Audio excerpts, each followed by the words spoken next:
Everyone. My name is Reddish, and I'm honored to be here today to share my grief journey thus far with you all. I'll be honest, when I was first asked to speak today, my first thought was absolutely not. Public speaking has never really exactly been my thing, but then I reminded myself that I gave my own dad's eulogy, so if I can do that, I can most certainly do this. So my story begins with my dad, Paul Reddish, who passed away at age 66 after a long and courageous battle with acute myeloid leukemia. He was first diagnosed in 2019 and faced that initial battle completely alone up in Boston due to the pandemic before returning home to Florida once he went into remission. That's the kind of man my dad was, strong, resilient, and unwavering even in the hardest of times. There's so much I could say about who my dad was, but if I had to boil it down to just a few words, he was full of life. He was the funniest person I have ever met without even trying. He was our protector, our biggest cheerleader, and a man who would give the shirt off his back for a stranger. But most importantly, he was my dad. His heart was enormous, and he had a way of making everyone feel like they were the most important person in the room. He loved going boating on the weekends with his family, all things Boston sports, and of course, Florida State football. Though watching games with him was honestly an extreme sport in itself. He was competitive, loud, and full of personality.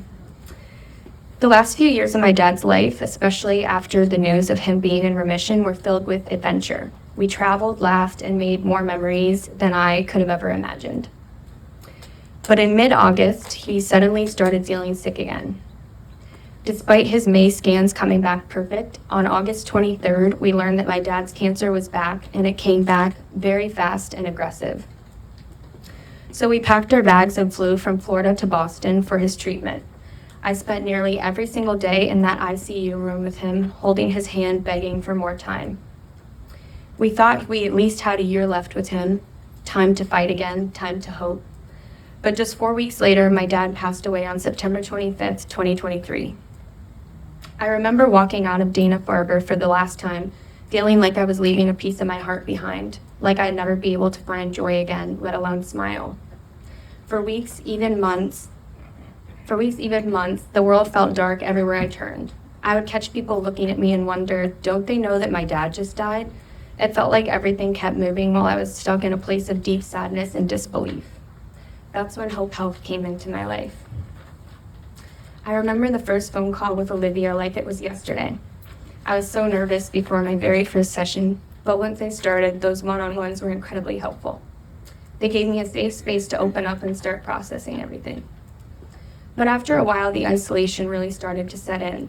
I didn't know anyone my age who had also lost a parent and sort of almost felt like an alien, like I was the only one navigating this painful, confusing space between grief and adulthood.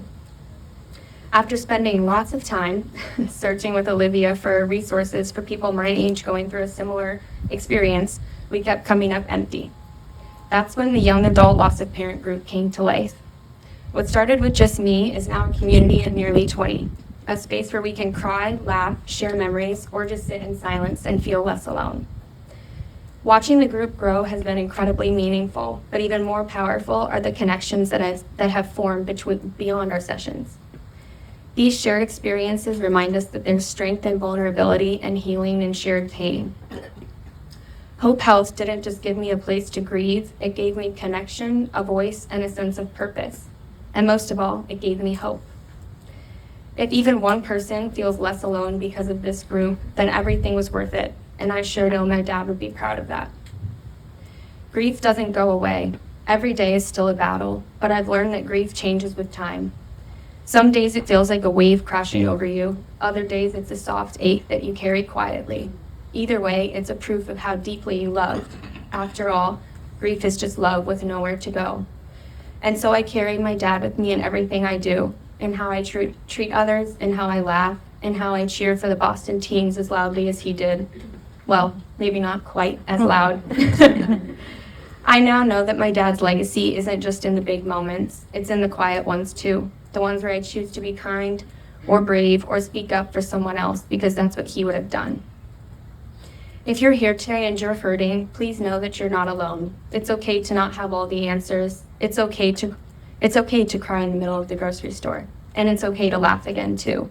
There's no right way to breathe. The only thing you really have to do is keep going, and you can keep going. You can do hard things, and even in your grief, there's strength and there's hope. And on the days that it feels impossible, lean on others. Reach out, join the group, share the story, because while our loved ones may be gone, their stories, their love, and their light all live on within us. Thank you.